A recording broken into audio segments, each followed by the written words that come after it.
Hi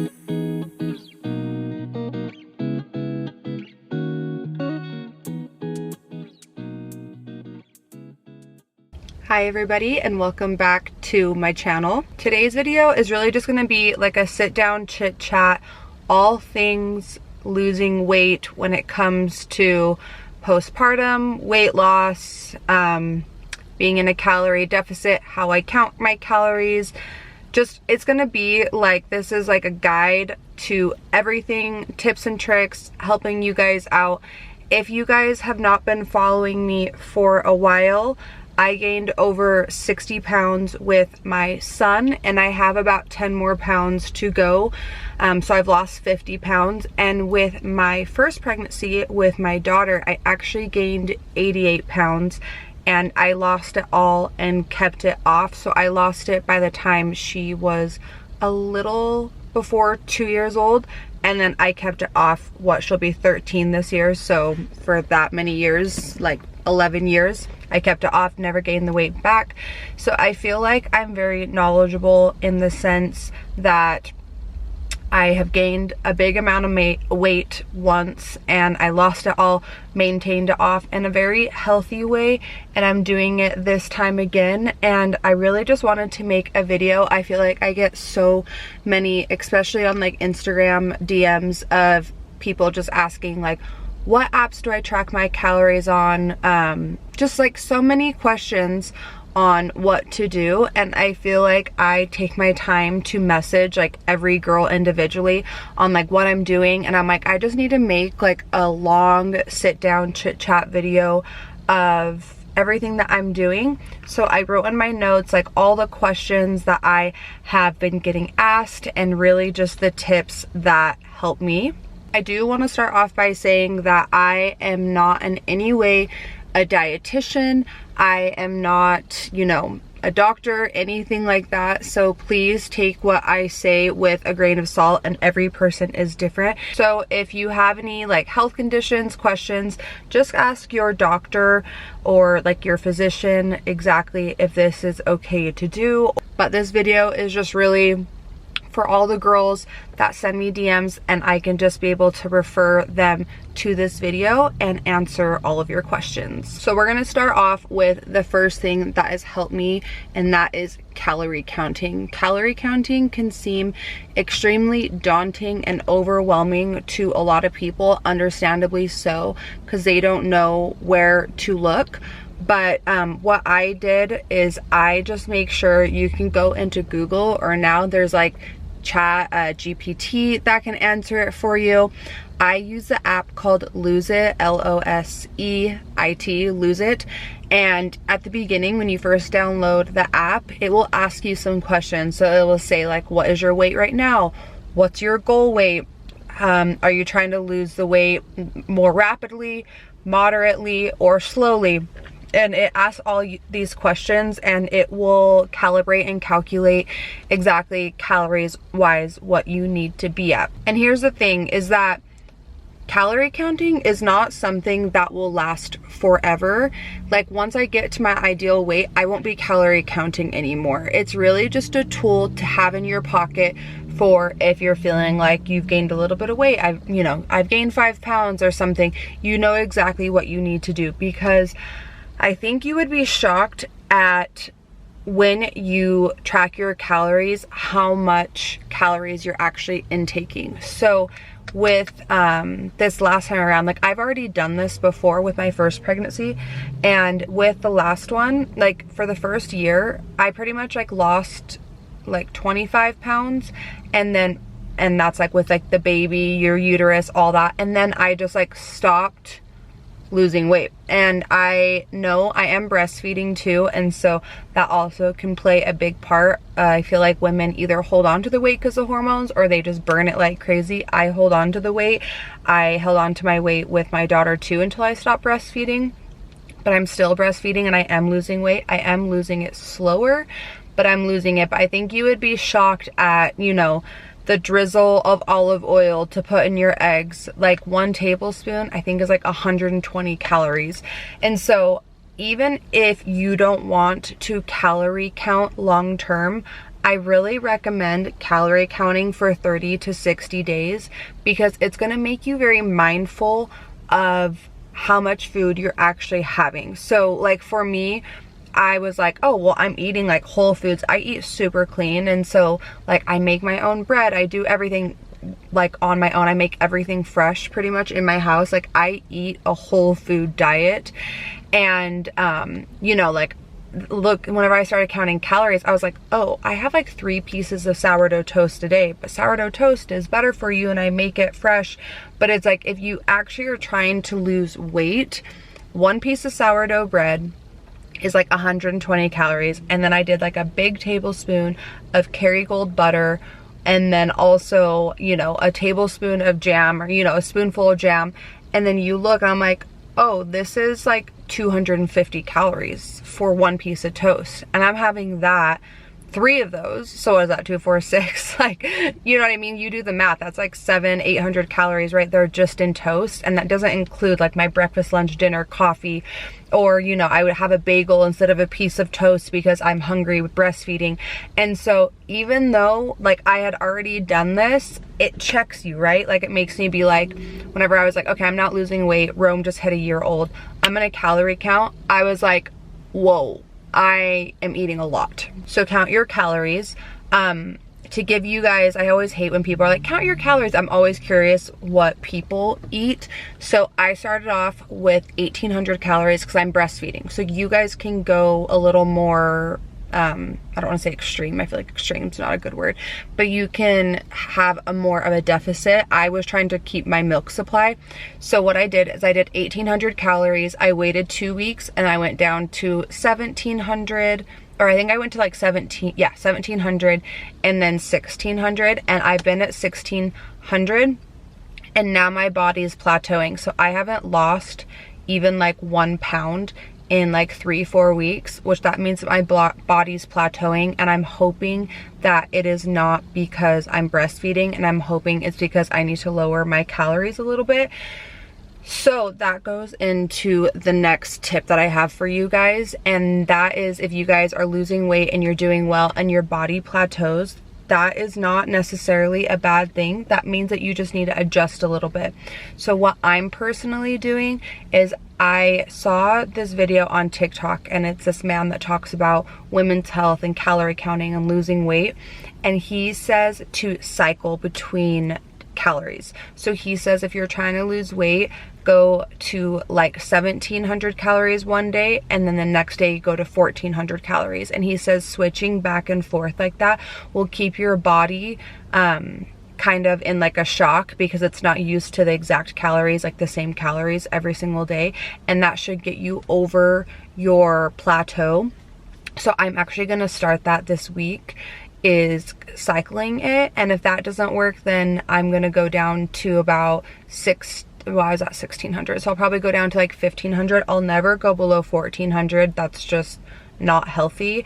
But yeah, so that is what I'm going to be doing next, because my body is gonna hold on to these last 10 pounds. I just know it. And 10 pounds is like a lot on my body. I'm 5'5", but I'm like really little boned, and so like I still don't fit in any of my clothes or anything like that. I look a lot better, I feel a lot better. My swelling in my face has like completely gone down, and I mean, I've lost 50 pounds, but those last 10 pounds really do make a difference. And let me tell you, like, it's just full of like cellulite on my thighs still. I still have like that tire around my stomach. So the 10 pounds, it does make a difference. The next tip that I have is, when you're calorie counting, you need to have a high protein diet. And so something that I would really implement if you don't love a lot of meat is a protein powder. I tried to get all of my protein with my food. If you watch my what I eat in a days, I really don't have protein shakes a lot, but I do know that starting out, you may be overwhelmed with calorie counting and all these things, and especially the first 2 weeks. No one talks about the first 2 weeks that you're in a calorie deficit, how like hungry and stuff you feel. And I was having 1,800 calories, and so like that's not a little amount, you know, but I'm breastfeeding too, like I've said. And so I felt very hungry, and being able to be like, okay, I have this many calories left. I have like my protein powder is 120 calories. So at night, a lot of times around like 8 o'clock, I would kind of get like a little munchy. And so I would get a big thing of water, get my protein powder and put it in there and chug it. And then I would chug my protein powder and then have a big, huge mug of like hot peppermint tea. And that would curb the hunger pains. I would still feel like, you know, you're sitting there craving like something sweet. You can add a little bit of honey in your tea or anything like that. But protein powder is really good if you're feeling overwhelmed and you just need to hit your protein. I like to hit 100 grams of protein a day. So that kind of gives you like a rough estimate. I know that that's like a good average for women is like 100 to 150, but I aim for at least 100, and it keeps you full so much longer. Like if I have breakfast and I have like a bowl of oatmeal, or if I have my egg tacos, I'm like full for like 4+ hours with my egg tacos. And with my oatmeal, it's like a hit or miss. I can be like hungry like an hour after. So having a high protein diet is really going to help with your weight loss journey. Next thing is counting and logging your food the night before. So I noticed that I was kind of failing at my days when I was counting. Like I'd be like, okay, what am I gonna have for breakfast? I'll just put it in. And then, okay, this is what I'm having for lunch. And then I look and then it's dinner time and I'm like, oh shit, I have like 400 calories left for the rest of the night. Like I'm gonna be starving. And so I do a lot of meal prepping. I do a lot of Instapot meals, things like that. Or if I cook something, I cook for the next 2 days. Like I like triple or quadruple the amount. So I kind of know what I'm eating the next day. And so I started like, I'll be putting Rome to bed and then I'll put in what I'm eating for dinner that night. So like, for example, tonight I'm having chicken lemon orzo soup, and I already know that. So I have my 2 cups and I put it in there. And so when now like tomorrow when I start, I now know like, okay, so I have my dinner in there. I'm gonna have my egg tacos. Okay, I have this many calories for lunch. So logging your food like the night before and really being mindful and just really intentional about what you're going to eat the day before is going to set you up for success. And then the last thing with calorie counting, just a reminder, is calorie counting is very short term. And I think that sometimes calorie counting gets like a bad rap, especially if you're on TikTok right now or anything like the skinny talk. Like it gets a bad rap because people are obsessing over being skinny. But one thing that you need to realize is once you get to your goal weight, and if you followed me before my last baby, I in no way am like too skinny or anything like that. I'm very healthy. I have a lot of muscle. It's not even about getting skinny. It's about feeling your best. And I know how I feel my best and what I look like in my clothes, and that's not that. And clearly I just had a baby, so like that's gonna happen. But even if you haven't had a baby, like weight fluctuates. You can let yourself go, and you can use calorie counting as a tool to be able to get back in shape, get back like on track, and then you don't have to do it forever. So like right now I'm being very strict with myself, right? Because I have a goal and I know it makes me feel good. But once I hit that goal, I'm hoping to hit that goal in like June, July. Like I'm gonna have the rest of summer and fall time and everything to have like my treats, right? To have like all the summer nighttime treats, s'mores, things like that for fall time, pumpkin pie, pumpkin cookies, like all those things. Like it's not long term, because if you think of it, gaining 1 pound, I think it's, you have to have like over 3,400 calories. It's somewhere around that, Google it. But I know it's around like the $3,000 calorie amount to gain 1 pound. So I would have to again be eating a lot, not exercising, not exerting my body to start gaining back that weight. And so once I'm at where I need to be and you're not in a deficit, you're in the maintenance like time of your life, which is a lot easier. You know, you're still mindful, trying to hit your protein, but you can have the cookie, you can go out to ice cream with your family a few times a week. Like, that's not going to set you overboard because you did the hard work now. And so calorie counting, it's not something that will last forever. It's a tool to have in your toolbox for when you're not feeling good and you just know, like, oh, I've gained 5 pounds. Now I know exactly what I need to do. Let me re-download that app, punch in what I want my weight to be. I like my weight to be around like 145. Like, oh, okay, I'm 150 right now. Let me put that in. Okay, it's gonna take me this many weeks to lose this, and this is the calories I need to be at. You lose that 5 pounds, and then you're good. And then, you know, you find what works for you and you maintain weight. So I just wanted to put in there that calorie counting is definitely short-term, not long-term, and it does make you feel so much more confident. So now let's get into exercise. So it is really hard for me to exercise right now. If you are a mom and you have a baby that's sleeping, I'm just gonna be blunt. Like, wake up early before your baby and work out. Before Rome and I was up, and I'm up all night long, but before that, I would sleep through the night because my daughter has always been a good sleeper. I would wake up at like 5:30, work out until 6:30 at the gym, or I'd have a workout class or even work out at home, come back home and start my day, take her to school, shower, get ready for work, go to work. Like, that was my day. If you really want it enough, like, you do need to exercise. Because I am not able to wake up super early because, well, Rome already wakes up at 6:30, but he's up all night long. I don't have time in the morning without him being up unless I want to wake up at like 5, which I'm like up all night long. So that doesn't work for me. So I make sure that I get my steps in. So I'm trying to get 15,000 steps a day. And just by me getting, so I go on 2 walks. I go on 1 walk in the morning. It's about 40 minutes. Come home, put Rome down for his nap. And then I like to do an afternoon walk. And then another thing that I feel like no one talks about is moving your body a lot in the day burns so many calories. Like, a couple days ago, because I live in Utah, it was a snowy day and we just couldn't go outside and go for a walk. So I was like, okay, today, like, I'm just going to stand up while I'm eating my breakfast. So, like, I know it sounds crazy, but I'm like, I'm just gonna try to be a little more active at home, right? I'm gonna go up and down the stairs more. I'm gonna do a few loads of laundry.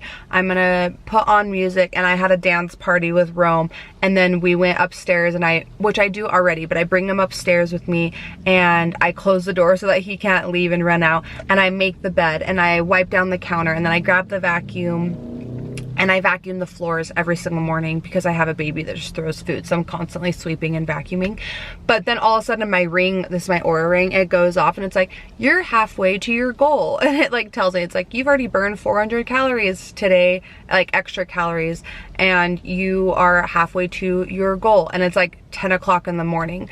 And it shocks me every time. Like, no one talks about the power of going and just being active in your home, running around with a baby, going to the grocery store, vacuuming your house, watering your plants. Those things, those extra active, you just being active in the day adds up.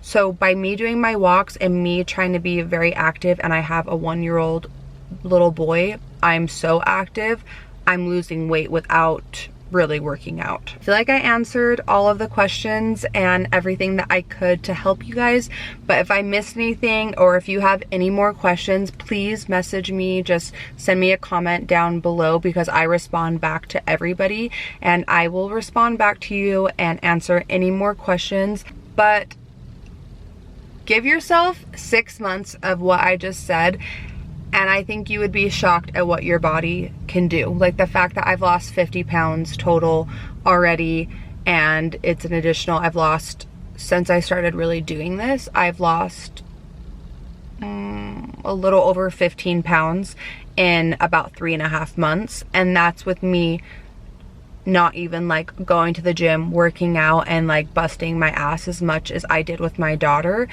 And I'm still seeing results. And so I hope that this was helpful for you guys.